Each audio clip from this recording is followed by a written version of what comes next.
Welcome, Screeching Cannon Fodder, to Geek Salad Retro Movie Reviews from the Geek Salad Podcast. I'm Andy. And I'm Mike.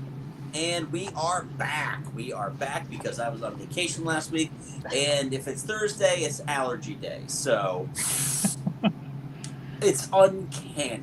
All month long, during our entire sci-fi fantasy of the 80s, every review I have had allergies. I don't get it. But yeah, we are concluding tonight with one that's it's definitely part of this genre, but definitely more different than anything else we've talked about. And that is 1983's Krull, which I just found out celebrated its release anniversary yesterday, the 29th of July. Yeah, so 43 years ago, Krull was released. Wow. Yeah. I feel like I have seen this before, but I genuinely didn't remember. It was like basically my first time. I wouldn't doubt that is in fact true. I think I've seen this movie now like 3 times, not once during its first run, nor when it hit HBO. Like I remember seeing the ad for this, and it was around the time of Return of the Jedi. So obviously audiences were flocking to Return of the Jedi, not so much for this. I'm like, hey, that looks cool. I believe that Marvel put out a comic for it. I just saw that the Atari 2600 had a game for it, which looks exactly as you expect it to look. Oh, yeah.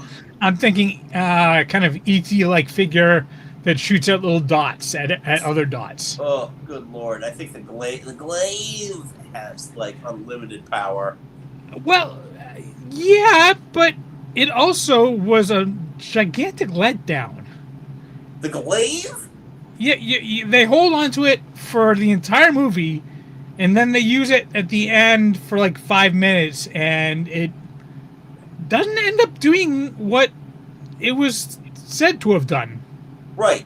I mean, they had to explain that it was magic that guided it, because there's no way that thing would actually work in the real world. It made Crack's list of like the worst fictional weapons ever. Yeah, it's like, oh, that's the only weapon that can kill the beast, and guess what? It doesn't kill the beast. No, it doesn't. Speaking of the beast, okay, now when you click on the thumbnail, if you're watching this afterwards, you notice I always put in the original release movie poster there. The beast looks amazing in that picture. What the hell happened with the one they used in the movie? Because that thing had like lips, like just these. Yeah, I mean, honestly, like apparently the early drafts of the movie, the beast was supposed to be like a giant dragon or something. I wish they had gone with that. You still there, Andy? Yeah, sorry about that. I had to switch my internet. I always forget to do that beforehand. Oh, okay, sorry, yeah. You were saying about the beast. Yeah, in like the first few drafts of the screenplay, it was supposed to be like a giant dragon, and I wish they'd done that because I don't know what that was. And Mike, I mean, you can't do a dragon on a shoestring budget. I mean, half of the movie is shot not happening in the sets that they made for it. Yeah. And yeah, I mean, this movie was so weird. It's trying to be like 5 different movies, but it's failing at being any of them. Right. It's goofy. The script makes no sense, and it's probably my favorite movie of all the ones we watched this month. All right. I'm not lying there. This movie was chocolate covered bacon. Yeah. There's no way this should make sense. This shouldn't make sense. It shouldn't be good. Right. I had a blast watching this. I think that this movie is like, it's a very rewatchable bad movie. Yes. Okay. Yes. Because by no means would I consider this to be good in any way. It is fascinating to watch, though. It is absolutely fascinating to see a movie that did. I mean, I don't even think they really had a shoestring budget. I think they actually had a pretty look it up, a reasonably decent budget. Peter Yates was actually a well-regarded director. He had directed Breaking Away, which was for the longest time my dad's favorite movie. This one had a budget of 27 to 30 million. Oh, in 1983, that's pretty good. Yeah. I mean, and you can tell that, like, here's the thing about the movie, though, is that it's like the Ren Festival in space. You can tell exactly where the budget went to.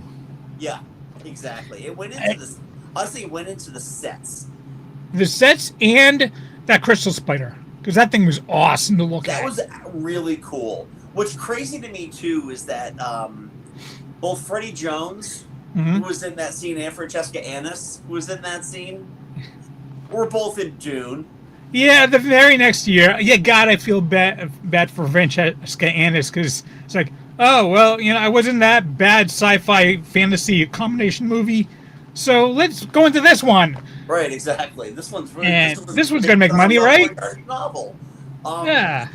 It's also weird, too, because when you look away and you hear Freddie Jones talk, all I hear is Thufir Howard.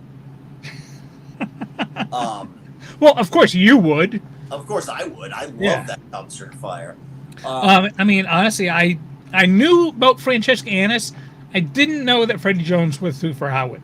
Yes, he was. And if you close your eyes and you just listen to him, and it almost sounds like Thufir. But yeah, I mean, and like the rest of the cast. All right, so Ken Marshall. Yeah. Who the hell is Ken Marshall? Because you go to his IMDb page, he doesn't look like that anymore. He doesn't have that windswept 80s hair. I'm going through his filmography right now. He was fine in the role. I mean, I didn't hate him. I mean, in a few parts I liked him, but it's just... I think the biggest issue I had with this movie is that it took itself far too seriously. Oh, good. Far too seriously. There was only one comedic character, and he wasn't all that funny. Yeah. He was just supposed to be like bumbling. Yeah. You know, he's just supposed to be bumbling shapeshifter Brit. Who sold Charlie his chocolate bar. That's right. He did sell Charlie his chocolate bar. What's also weird to me is that Alan Armstrong is in this movie. If I'm honest, he was my favorite character. Well, because I'm amazed that he made it all the way through. I mean, yeah. Before we get into Alan Armstrong, though, can I say that I love Robbie Coltrane? His character had no purpose in being in this movie. Well, someone had to die. Someone had to look like, I mean, they like Vernon Wells' Bennett from Commando. They had plenty of cannon fodder in this movie. He was like, spent the entire movie saying, "Oh, I shouldn't be on this. Oh, why am I doing this?" And then he gets killed, and like, "Oh, I'm glad I did this." Are you? Huh? I still find it funny Liam Neeson is in this movie. I genuinely liked Liam Neeson. Like his death. Robbie Coltrane's death, I didn't care about. Liam Neeson's death, I cared about. He actually had a little bit of a character growth because he had more lines. Yeah. By the way, apparently Robbie Coltrane was dubbed in this one. Oh, I don't doubt that. As was Lissa, the not the Lady of the Web, the princess, the queen. Yeah, Lysette Anthony. Yeah. Yeah. Yeah, she was like 19 when she did this movie. Wow. Yeah, like a full 12 years younger than Ken Marshall. Ken Marshall, yeah. I will say, here's one thing I will say, they did actually look like they put a lot of the budget towards, and that's the Cyclops. Yes, that was a genuinely impressive effect. It was. And the character was fantastic. Yeah, I've seen like how they do the prosthetic too. They actually, the eye is like high up enough that they can make like enough of a translucence where your eye is supposed to be, so you can see. There's a great they kind of showed this in this past season of SNL when Ryan Gosling hosted. There's a whole Cyclops skit, which by the way is hilarious. Oh. But they did that too. So it was pretty cool that the eye could blink and all that. It was really nice. And for the longest time, getting into the third act, it was like Deus Ex Cyclops. He's indestructible. He's indestructible. But getting back to Alan Armstrong. Alan Armstrong, yeah. Yeah, I mean, even if you don't know the face, don't know the name, you know the face. You've seen something with Alan Armstrong in him. He was Thénardier in. I gotta figure out which version. He was in Sweeney Todd, wasn't he? No. Are you talking the? All right, yeah. So he played Thénardier. No, he was. He was. Who was he in Sweeney Todd? Well, you gotta remember too. Sweeney Todd did not open in London. Sweeney Todd opened on Broadway. Okay, but he actually played Sweeney Todd himself. Okay. In the 1993 London production. And he won an Olivier Award for it. Okay. Well, maybe when they brought it to London, maybe that's where he is. I mean, he in terms of musical theater, he is best known as Thénardier. I think he's the original Thénardier. What show? Les Miserables. Oh, okay. See, I've never seen Les Miserables. Master of the House. It's not my type. Gotcha. Alan Armstrong does a lot. He's one of those British guys. Yeah. I just pulled up his Wikipedia page. It is extensive. It is, yes, no. And he just actually was on a show I rather enjoyed that came out just a couple of years ago called Year of the Rabbit with Matt Berry. And actually, we hit him. Was it last year or the year before? Sleepy Hollow. That's right. Would have been last year because we did 90s last year. Yeah. So. Yeah. Overall, I mean, it's just this movie is just it's a weird one because it's got all the markings of an HBO classic. And I think out of all of those wannabe sci-fi epics that came out most specifically in 1982, 3, and 4, this stands above other things like Yor. But certainly not as high as Zardoz, right? No, well, Zardoz is the 70s. Really? Yeah. Oh, wow. But thing is, it should not have been sci-fi. That it doesn't make any sense to me. Well, yeah, I mean, considering that they didn't really use swords in this. The closest thing they used to a bladed weapon is, in fact, the glaive. No, I mean, the prince wields a sword the entire time. That's right, too. Sword and a dagger. I'm just thinking about, every time somebody shoots at one of those white-clad stormtroopers and they scream. Yeah, well, for the most part, it's the black ones. It's only in the white one when they get inside the fortress. But right, well, anytime any faceless troop gets shot, yeah. Can you imagine that in Star Wars? Every time they shoot a stormtrooper. This script started as Dungeons and Dragons, like a Dungeons and Dragons movie. But I can guarantee after they saw the box office of Empire Strikes Back and Star Wars, they're like, they're from space, and they're dressed in plastic armor, yeah. No, that'll get the kids in, right?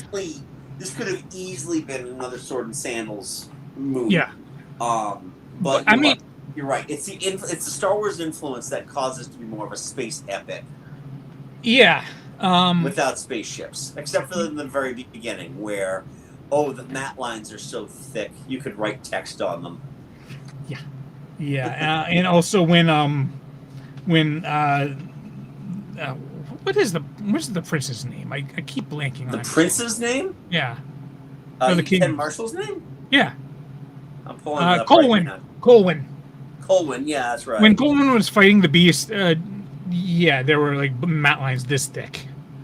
Oh, the amount of rear projection and like just composite shots in this movie Yeah, is off the chain. yeah. There are so many of them. Oh, and by the way, I'm just glad to know that the like this port in the '80s, we still had to worry about quicksand. But hey, it was caused by the magic of the beast, so that explains it. But Sure. by the way, his powers, they're very poorly defined. He seems to be able to do everything until he can't. Yes, exactly. Oh no, the glaive is here. Ah! And no, you Gonna have to really introduce what don't. the glaive is. Oh. No, you really don't. But it's like, oh, his magic can't affect them in the swamp, and unless it can affect them in the swamp. Nothing in this movie makes any sense. This is really like, what was the box office on this? I'm very interested. It was a bomb. I know that, but how big of a bomb? 16.9 million box office on a $30 million budget. Oh, that's bad. Yeah, yeah. I mean, hell, Dune did better than that. I think Dune did do better than that. Dune was also released at Christmas time and not against Star Wars. Yeah.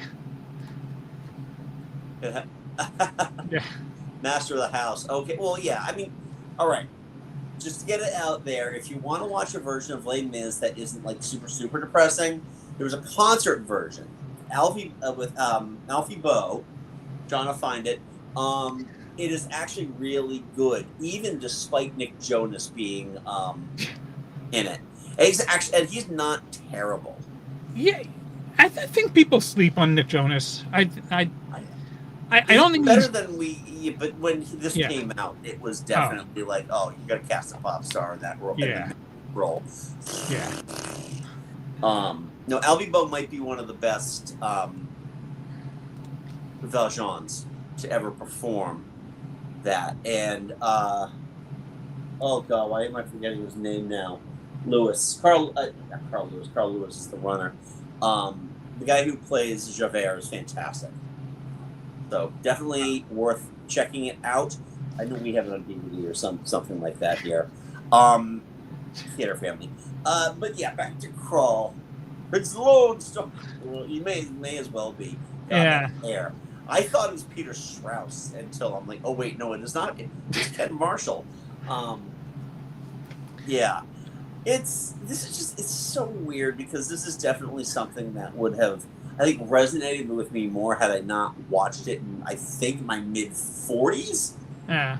I think I watched this one on like one of my like BitTorrent services before it just showed up on Tubi. And then yesterday I showed my kids what the glaive actually was. My son was not impressed. Yeah. Yeah, it looks cool.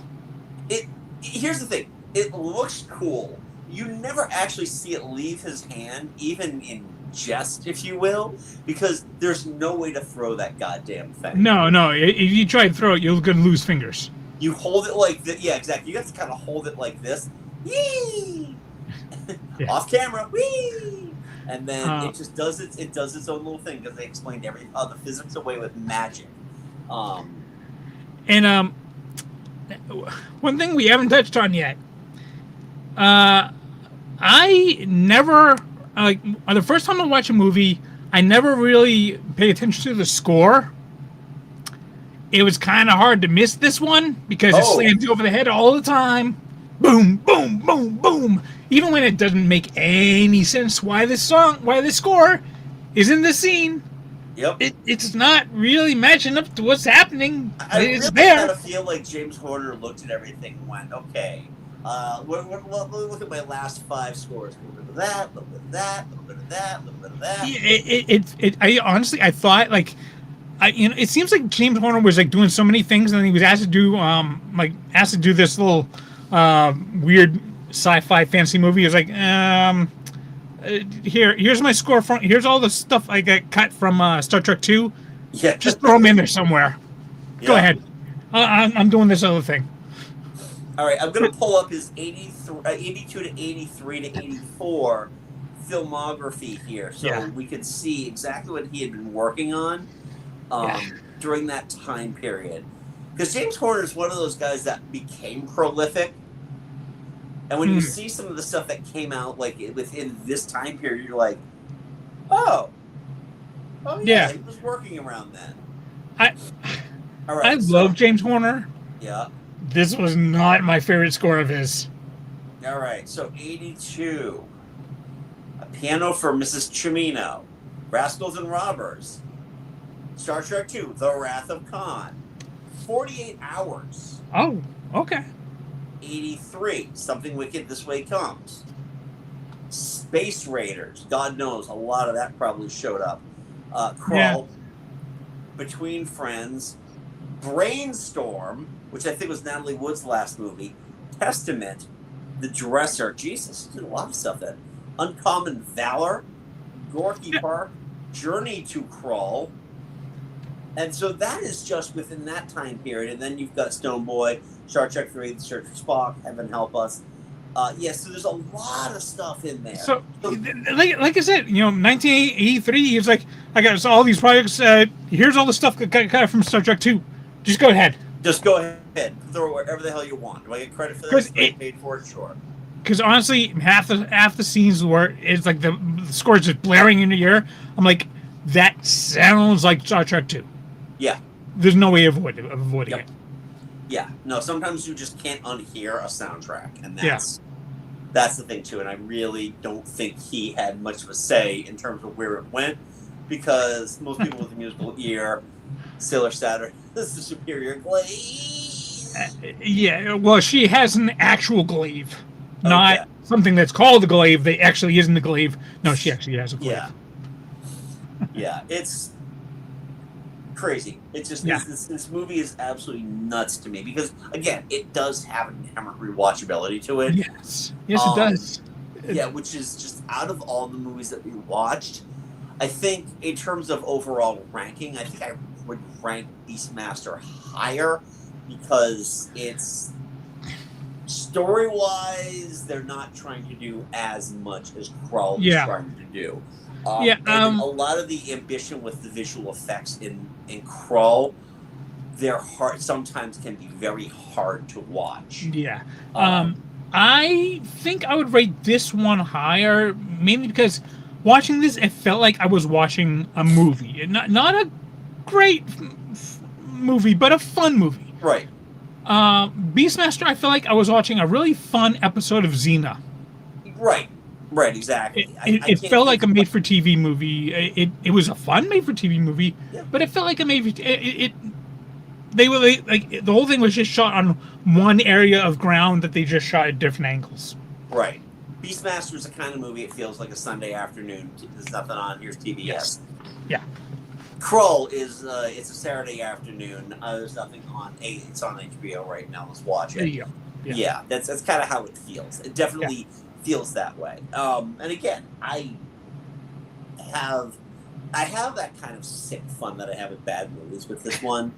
And not kind of like it's weird for me because I have a love of bad movies. Like we just mentioned Dune 1984. I love that dumpster fire. But it's not the same kind of like the love I have for Dune 84 is not the same kind of love I have for something like Krull. I don't really have a love for Krull. Yeah. I have a begrudging. I can watch this again and not be like, oh God, again. Krull. I mean, this one's. I can see myself watching this more often than I can see myself watching Beastmaster. Absolutely. It's just like if you were like maybe a couple of shots in, maybe an edible or something. This movie is definitely one you want to pop in. I can. Although I can see that, I will also say, far too long. There's no business. This movie has no business being 2 hours. No, this movie could have skated on 90 minutes. Yeah, there are many scenes like the whole like capturing the fire mirrors scene. Did not need to happen. Yeah, no. Just cut to them riding the fire mirrors. Exactly. So overall, it's a fine movie. It's okay. It's okay. It is I'm not changing my rating. My original rating was 2.5 stars. I'm going to keep the 2.5 stars. But I'm giving this one a 3. you give it a 3, okay. It is just there's something weird about Right. it. I feel like the half-assery of the visual effects, excuse me, and of the art direction are really the things that are, to me, are distracting. They're very distracting to me. Yeah. And that I think that's why I'm not regarding it as high. But Yeah. You know, I would love to see someone try and remake this one. But I'm like, shocked that they haven't tried to remake yeah, this. I mean, This is just better effects, like a better writer that could maybe streamline it, kind of some of the various extra stuff, and maybe inject yeah, some humor into the script. And like, as long as like this, if this movie and like and Dungeons and Dragons Honor Among Thieves, if that kind of movie was made as Krull, that yeah. would be a phenomenal movie. Well, they've already made that movie, Yeah, yeah, no, and I it's know, meant but like, for the universe. but like, it's like taking the huge expansive group, cutting Yeah, it down a bit, adding a lot of humor, maybe playing the whole thing with a kind of a wink, wink, nudge, nudge to it, yeah. and I think this movie works. I really And, do. Mike, that's 2026's Masters of the Universe. Really? Oh, it screams Honor Among Thieves. Huh. We could talk about that offline because we're not reviewing Masters of the Universe right now, but I will highly recommend that you watch it. I was pleasantly surprised. No, well, I see because the way you've been talking about it so far, I haven't been quite sure exactly what you meant by it. Yeah, yeah. Well, that's another review for Yes, another yes. day. Who the hell knows? Maybe we could. We haven't even discussed our August yet. I know it's another short month for us. I thought we had. We did. We haven't told our audience yet. Oh though. no. Hold that Not yet. off until next month. So Right. yeah, but it will be a short month because Mike, you're going away for a week. I am. Excellent. So another 3 week. I think we're actually going to have 3 weeks this time around. But Yeah. we're going to do that. I don't know if I've got anything else to say about Krull. How about you, Mike? Nope. Cool. All right then. Well, hey folks, let's close this out. You know the deal. Thank you for watching. If you're new to the channel, like, subscribe, blah blah blah blah blah. Give us a review too. Do it on Spotify or Apple because it just helps us, and apparently those matter more. Oh. Yeah. Let us know. What did you think of Krull? Leave a polite comment below. Check out our backlog of episodes here, and we also host a little podcast called Geek Salad. Where you get that wherever you get your podcast. Mike, when The is episode's our coming. July episode coming out? Yes. It hopefully Is it tomorrow. coming out in July? I guess is my question. Hopefully tomorrow. Yes. Hopefully we're gonna end it with All right. with an episode. Cool. So we've got that going on, which is we had a really fun time with that. Yeah. Controversy, abounds, but hey, this is just what we do. So you Yep. do that. We're also on the socials on Facebook, Geek Salad Podcast, and on Blue Sky at Geek Salad Radio. I think that is about it. So, folks, thank you so much for watching. Thank you, John, for joining us in the chat.